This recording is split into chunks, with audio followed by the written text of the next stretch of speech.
Bien le bonjour, chers visiteurs. Je suis à vous dans un instant, juste le temps pour moi de terminer une petite bricole.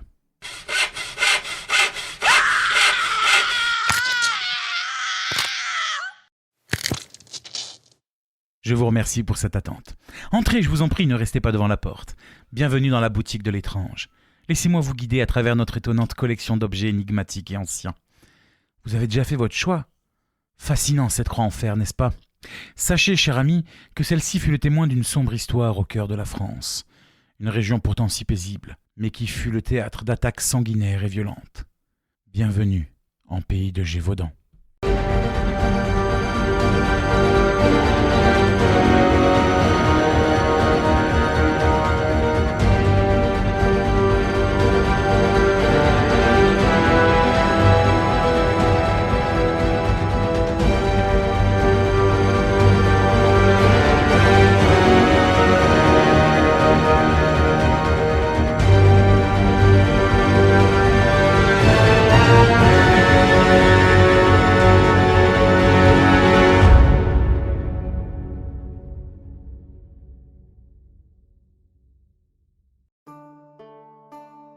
Plongeons-nous dans la France du XVIIIe siècle. Une époque de mystères étranges et de terreurs inexplicables. Notre voyage commence dans les vertes étendues du Gévaudan, une région isolée au cœur des montagnes de l'Auvergne, où les contes se mêlent à la réalité et où la nature, encore sauvage et indomptée, abrite des secrets indicibles. Le Gévaudan, avec ses vastes forêts, ses rivières sinueuses et ses collines ondulantes, était le théâtre parfait pour une légende qui allait marquer l'histoire. Au cours du XVIIIe siècle, cette région tranquille était habitée par des paysans vaillants, des chasseurs intrépides et des artisans talentueux. Les villages parsemaient le paysage, chacun avec ses propres mythes et légendes. Mais aucun d'entre eux n'aurait pu se préparer à l'horreur qui allait bientôt s'abattre sur eux. Entre ces collines paisibles, quelque chose de maléfique s'éveillait lentement. Une ombre se glissait dans l'obscurité, une présence sinistre qui allait bientôt hanter les nuits des habitants du Gévaudan. C'est dans ce cadre pourtant idyllique mais troublé que notre histoire prend racine, au milieu des murmures du vent et des échos des forêts, dans une époque où le mystère se mêle à la réalité et où la légende allait bientôt naître.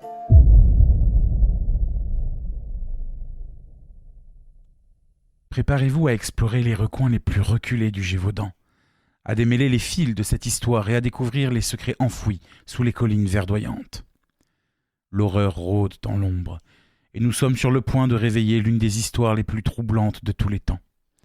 L'énigme de la bête du Gévaudan.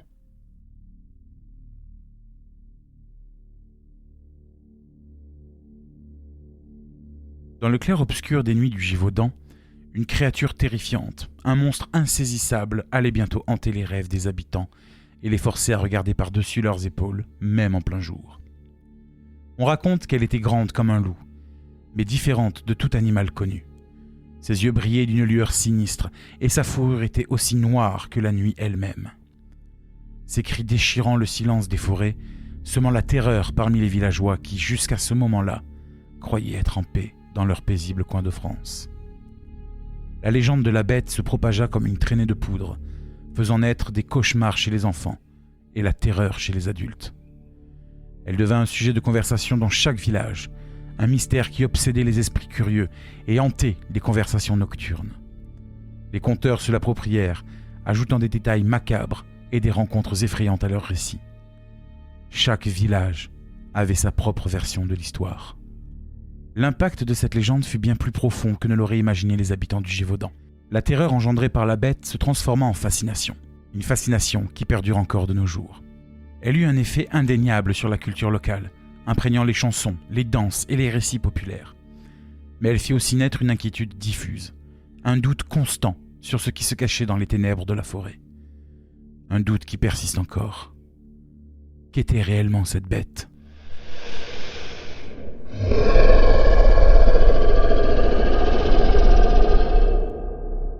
C'est dans les nuits sombres du Gévaudan que la bête émergea.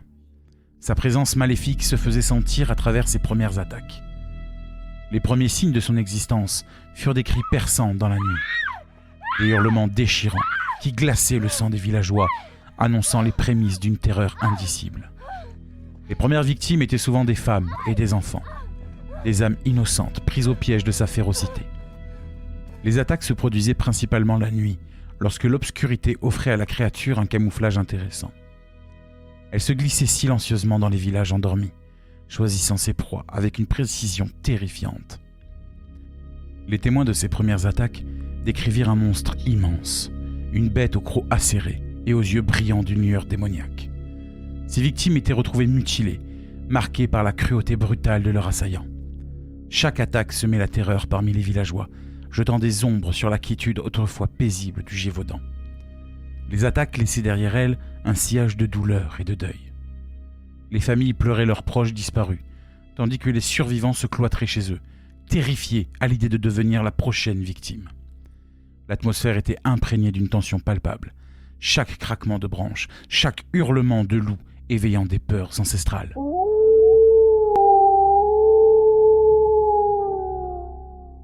Ces attaques marquèrent le début d'un cauchemar qui allait durer des années.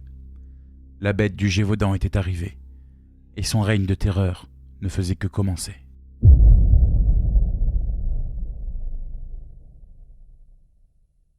Dans les brumes épaisses du Gévaudan, les témoins et les survivants des attaques de la bête se retrouvaient plongés dans un monde de cauchemars. Leurs récits, empreints de terreur et d'incrédulité, jettent une lumière sinistre sur les horreurs vécues à l'époque. Écoutez bien, car ces témoignages recueillis à l'époque par la garde royale sont les seuls fragments réels de la présence de la bête. C'était un monstre, je vous dis. Ses yeux brillaient dans l'obscurité, et sa gueule était pleine de crocs acérés. J'ai vu des choses que personne ne devrait jamais voir.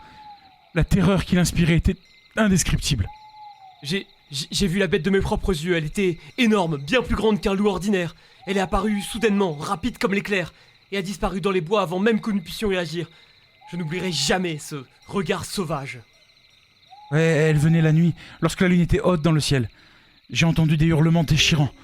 Et quand je suis sorti, j'ai vu cette créature immense et menaçante.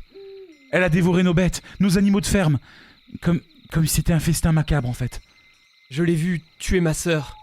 Ses cris résonnent encore dans mes rêves. La bête était monstrueuse, sa fourrure sombre brillait dans la lumière des torches. Elle n'avait aucune pitié, aucune. Ces témoins ont survécu à l'horreur, mais ils portèrent à jamais les cicatrices mentales de cette expérience. Leurs récits sont des preuves poignantes de la terreur vécue dans les bois du Gévaudan, une terreur qui allait bientôt prendre une dimension encore plus sombre. Mais ces témoignages étaient très précieux pour la garde royale, car dans chacun d'eux se cachait peut-être la clé du mystère.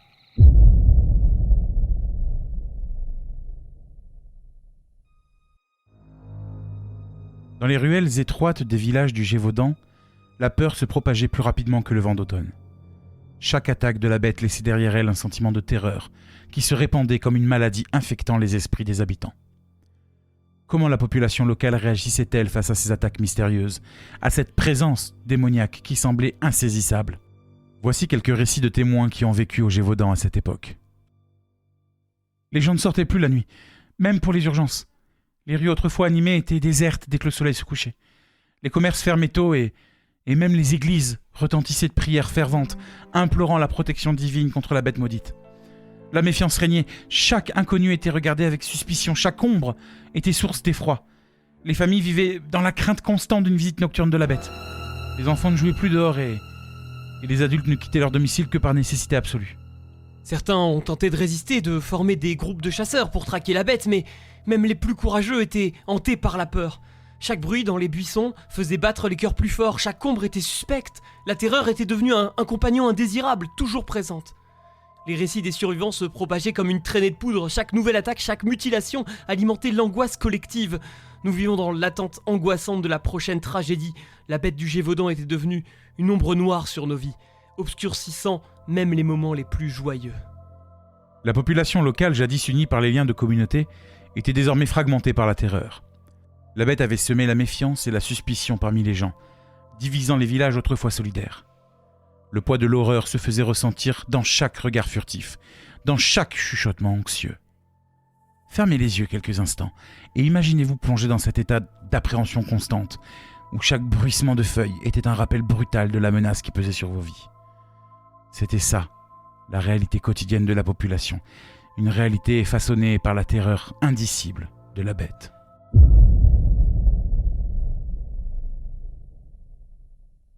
La bête du Gévaudan n'était pas qu'une simple créature sauvage. Elle était un mystère, une énigme qui défiait les explications rationnelles. Les témoins de l'époque ont laissé derrière eux des descriptions fascinantes et effrayantes. Des récits qui nous permettent de nous faire une idée de l'horreur qu'ils ont vécue.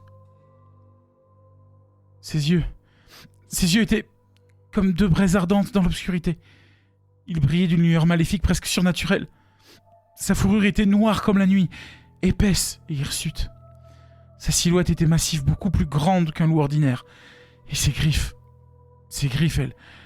elles étaient redoutables, tranchantes comme des lames. Sa façon de se mouvoir était terrifiante. Elle était rapide, incroyablement rapide. Elle pouvait surgir de nulle part, fondre sur sa proie et disparaître dans les ombres avant même qu'on ait pu cligner des yeux. On aurait dit qu'elle connaissait les bois mieux que quiconque. Elle était en communication avec les ténèbres elles-mêmes.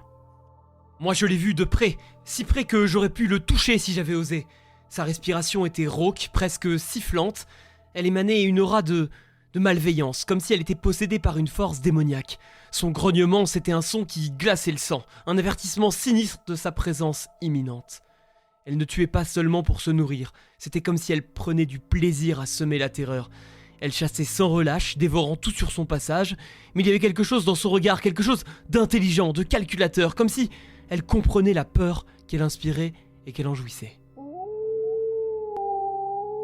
Ces descriptions peignent le portrait d'une créature bien au-delà de la compréhension humaine.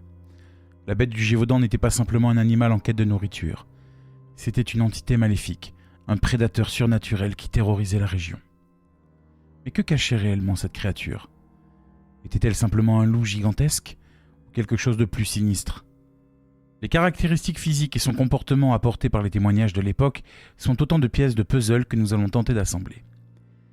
La vérité nous attend peut-être quelque part dans les bois sombres et silencieux du Gévaudan. Et nous sommes sur le point de nous aventurer plus loin que jamais dans l'inconnu.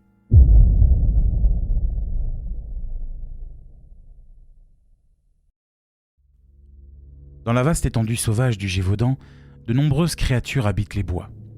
Des animaux majestueux aux prédateurs redoutables. Cependant, la bête se démarquait, même parmi les plus féroces. Les témoins de l'époque ont tenté de comparer cette créature mystérieuse à d'autres animaux connus, mais aucune comparaison ne pouvait saisir l'essence de ce monstre. Certains ont dit qu'elle ressemblait à un loup, mais beaucoup plus grand et plus terrifiant. D'autres affirmèrent qu'elle avait la grâce d'un grand félin, mais avec une brutalité dépourvue de toute élégance. Rien de ce qui était connu dans la région ne pouvait vraiment rendre compte de sa nature monstrueuse. Elle était bien plus grande qu'un lynx. Sa silhouette était massive, sa stature imposante. Les chasseurs expérimentés étaient déconcertés. Ils savaient reconnaître chaque cri d'animal, chaque empreinte. Mais la bête ne correspondait à aucun des modèles connus. Certains l'ont comparée à un hybride étrange, comme si la nature avait créé une créature en combinant les traits les plus redoutables des différents animaux. Mais même cette comparaison ne rendait pas justice à sa sauvagerie, à la terreur qu'elle inspirait. Les habitants connaissaient bien les loups, les lynx ou même les ours, mais la bête avait une intelligence maléfique dans son regard, quelque chose d'inhumain. Ils étaient face à un mystère. Les tentatives de comparaison étaient vaines. La bête transcendait les limites de la familiarité. Elle était une aberration, une anomalie dans le tissu de la nature, et sa présence était un rappel brutal que même dans les recoins les plus familiers, l'inconnu pouvait surgir, portant avec lui l'ombre de la terreur.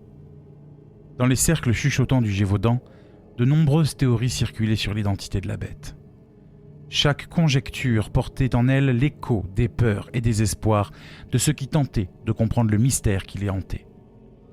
Les esprits curieux et effrayés cherchaient désespérément à percer le voile qui entourait cette créature terrifiante. Certains prétendaient que la bête était un châtiment divin, une créature envoyée par les dieux pour punir les habitants du Gévaudan de leurs péchés. Selon cette croyance, ces attaques étaient un avertissement, une sombre prophétie de malheur.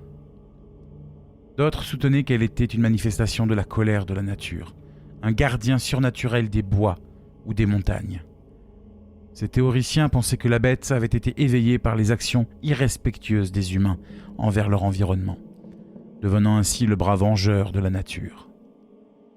Il y avait aussi ceux qui racontaient des histoires de cultes occultes, de rituels sombres pratiqués dans les profondeurs des forêts. Selon ces légendes, la bête était le serviteur fidèle de sorciers maléfiques, invoqués pour semer le chaos et la terreur. Enfin, il y avait les pragmatiques, ceux qui insistaient sur l'idée d'une bête naturelle, un animal sauvage exceptionnellement grand et féroce qui avait échappé aux yeux des chasseurs. Pour eux, la bête du Gévaudan était simplement un prédateur extraordinairement audacieux. Ces théories, aussi variées qu'elles puissent l'être, ne faisaient que renforcer le mystère qui entourait la bête. Chacune offrait un éclairage différent, mais aucune ne pouvait vraiment expliquer la véritable nature de cette créature cauchemardesque. L'horreur des attaques de la bête avait engendré un sentiment d'urgence. Les villageois, autrefois paisibles, étaient plongés dans un état de peur et d'anxiété permanente. Face à cette menace mortelle, les habitants, les chasseurs intrépides et même les militaires se sont mobilisés pour traquer la bête, déterminés à mettre fin à son règne de terreur. Les chasseurs, les hommes et les femmes courageux connaissaient les bois du Gévaudan. Ils se lancèrent dans une traque périlleuse. Armés de fusils, de couteaux et de torches, ils bravèrent l'obscurité de la nuit, traquant la bête là où elle avait laissé ses traces sanglantes. Les militaires, appelés en renfort, organisèrent des patrouilles, surveillant les sentiers et les forêts. Leurs ordres étaient clairs: capturer ou tuer la bête du Gévaudan à tout prix. Mais ce ne fut pas seulement les chasseurs et les militaires qui se mobilisèrent. Les paysans, les simples citoyens du Gévaudan s'unirent dans un effort collectif pour protéger leurs familles et leurs troupeaux. Ils dressèrent des pièges, surveillèrent leurs bêtes jour et nuit, prêts à défendre leur foyer, leur famille et leurs troupeaux. Imaginez l'atmosphère de ces nuits, l'odeur âcre de la poudre à canon, le son des chiens aboyant à la lueur des étoiles. Le Gévaudan était devenu un champ de bataille où l'humanité se dressait contre l'obscurité, résolue à ne pas céder devant le cauchemar qui la hantait. Dans cet épisode sombre de l'histoire du Gévaudan, la mobilisation de ces hommes et femmes courageux était un acte de désespoir et de bravoure. Ils avaient le cœur lourd, mais leur pas était résolu. Ils se battaient non seulement pour leur survie, mais aussi pour restaurer la paix. Dans leur quête pour mettre fin aux attaques, les chasseurs et militaires utilisèrent une variété de méthodes ingénieuses. Leur détermination à capturer ou tuer cette créature les poussèrent à explorer des stratégies aussi diverses que les légendes qui entouraient la bête elle-même. Certains optèrent pour des pièges complexes, élaborés avec une connaissance profonde des habitudes de chasse des loups. Des pièges à mâchoires redoutables ont été dissimulés dans les endroits où la bête était censée se nourrir, dans l'espoir de la surprendre au moment où elle chercherait sa prochaine proie. D'autres ont utilisé des appâts empoisonnés, espérant attirer la bête dans un piège mortel. Des carcasses d'animaux imprégnées de poison étaient laissées à découvert, avec l'espoir que la faim la pousserait à s'approcher, ignorant le danger qui l'attendait. Les chasseurs les plus audacieux s'aventurèrent dans les profondeurs des bois, traquant la bête à la lumière de la lune. Armés de fusils, de couteaux et de courage, ils se sont embusqués, guettant le moindre mouvement, prêts à tirer. Certains ont même fait appel à des chiens spécialement dressés, des bêtes courageuses et tenaces qui pouvaient traquer une proie sur de longues distances. Ces chiens, guidés par l'odeur de la bête, ont suivi sa piste dans les coins les plus sombres de la forêt, conduisant les chasseurs vers des rencontres potentiellement mortelles. Imaginez l'angoisse de ces nuits, l'anticipation tendue dans l'air, le frisson de l'incertitude qui parcourait l'échine des chasseurs. Chacune de ces méthodes était un acte de bravoure, un pas de plus vers la neutralisation de la bête qui avait plongé le Gévaudan dans l'obscurité. Malheureusement, dans cette lutte acharnée entre l'homme et la bête, chaque nuit apportait son lot d'échecs. La chasse était un jeu de patience et de persévérance où chaque échec était un rappel brutal de la terreur qui continuait de hanter la région. Les échecs étaient déchirants, des moments où l'ombre de la bête semblait s'étendre sur toute la région. Malgré les pièges ingénieux, les traques nocturnes et les embuscades bien planifiées, la créature parvenait toujours à échapper à ses traqueurs. Elle se mouvait dans les ténèbres avec une agilité surnaturelle, échappant aux balles et aux lames avec une grâce sinistre. Chaque échec était un coup au cœur du Gévaudan. Un rappel brutal que la terreur pouvait surgir à tout moment, que nul n'était en sécurité quand la bête était libre. Les villageois vivaient dans la peur constante, redoutant le crépuscule où les yeux de la bête pourraient briller dans l'obscurité. Mais au milieu de ces échecs, il y avait de petits succès. Des moments où l'humanité triomphait de l'obscurité. Les cris de victoire résonnaient à travers les vallées lorsque la bête était capturée ou tuée.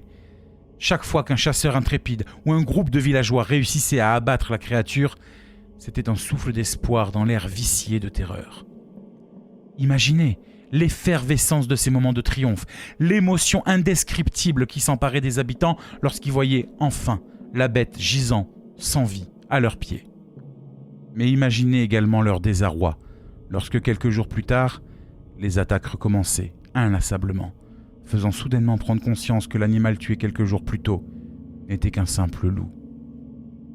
Pourtant, le 19 juin 1767, un chasseur du nom de Jean Chastel décida de s'installer près d'un cours d'eau, sur le mont Mouchet. Il prit avec lui son fusil ainsi que 5 balles en argent qu'il avait spécialement fait fondre pour l'occasion. Il s'assit dans les hautes herbes et attendit de longues heures. Et cette attente fut payante. À la tombée du jour, il aperçut de l'autre côté de la rivière, à la lisière de la forêt, une créature plus grande qu'un loup et au pelage foncé. Celle-ci le regardait, les crocs apparents. Chastel prit délicatement son fusil, le mit en joue et tira. Un seul coup suffit pour toucher l'animal au niveau de l'épaule. Une balle unique. L'animal marcha quelques mètres et s'effondra au bord de l'eau. Depuis ce jour, plus aucune attaque n'eut lieu en pays de Gévaudan.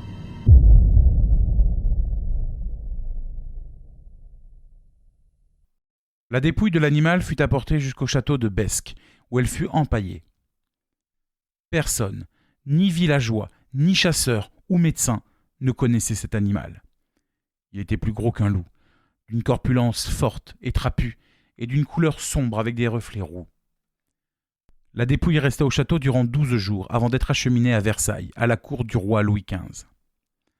Malheureusement, l'empailleur avait fait un mauvais travail, se contentant de remplacer les viscères par de la paille, laissant la chair.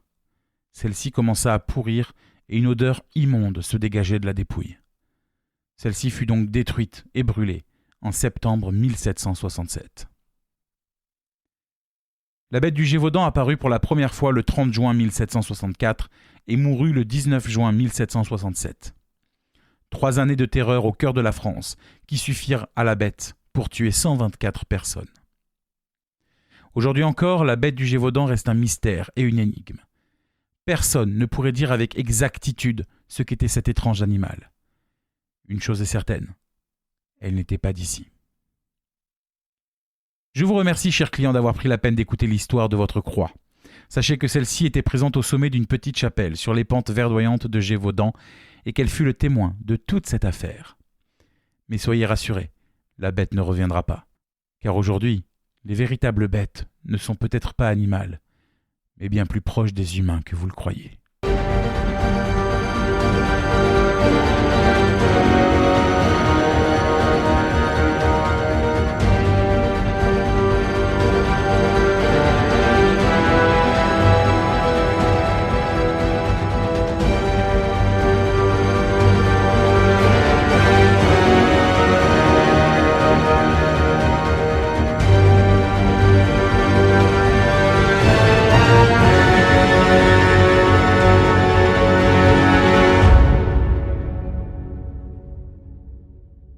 L'histoire de la bête du Gévaudan est extrêmement complexe. Elle ne fut présente que 3 années durant sur le territoire, mais aura tellement marqué les esprits et la population que de très nombreuses affaires y sont rattachées. Aujourd'hui, ce qui a été raconté dans ce numéro de la boutique de l'étrange n'est que le survol de cette histoire. Si nous avions dû raconter l'intégralité de cette affaire, l'épisode aurait duré plusieurs heures. C'est pourquoi je vous invite, si cette histoire vous intéresse, à vous plonger dans les différentes œuvres traitant du sujet et creusant bien plus profondément. Le premier est un livre de Bernard Soulier sur la trace de la bête du Gévaudan et de ses victimes. L'auteur fait ici une étude complète et historique sur l'affaire de la bête. Le second, un roman, s'intitule Jacques Portefait, un enfant au temps de la bête, écrit par Roger Lagrave. Enfin, le troisième livre est La Bête du Gévaudan en 250 ans d'images par Éric Mazel et Pierre-Yves Garcin. Ce livre recueille les témoignages de chercheurs, journalistes, biologistes, zoologues ou criminologues qui ont tenté de percer le mystère de la bête et des événements du Gévaudan. Pour les plus cinéphiles d'entre vous, nous vous conseillerons 2 films sur cette affaire. Le premier retrace l'histoire en accusant l'homme afin d'absourdre le loup. Sorti en 2002 et réalisé par Patrick Volson, il s'intitule sobrement La Bête du Gévaudan. Le second film, sorti en 2001, est réalisé par Christophe Gans et Le Pacte des loups. Ce film est une fiction, mais s'inspire des éléments de l'affaire du Gévaudan. Enfin, pour les plus curieux d'entre vous, sachez qu'un musée est consacré à l'affaire, le musée fantastique de la Bête du Gévaudan, et se trouve à Saugues, en Haute-Loire. De plus, un office de tourisme, l'office de tourisme Gévaudan Destination, est consacré à ce lieu. Vous y trouverez plusieurs informations et itinéraires consacrés à l'affaire, notamment une carte regroupant l'ensemble des meurtres liés à la bête. Nous vous remercions pour l'écoute de ce podcast, en espérant que celui-ci vous plaise. Nous nous retrouvons très bientôt pour une nouvelle histoire de la boutique de l'étrange.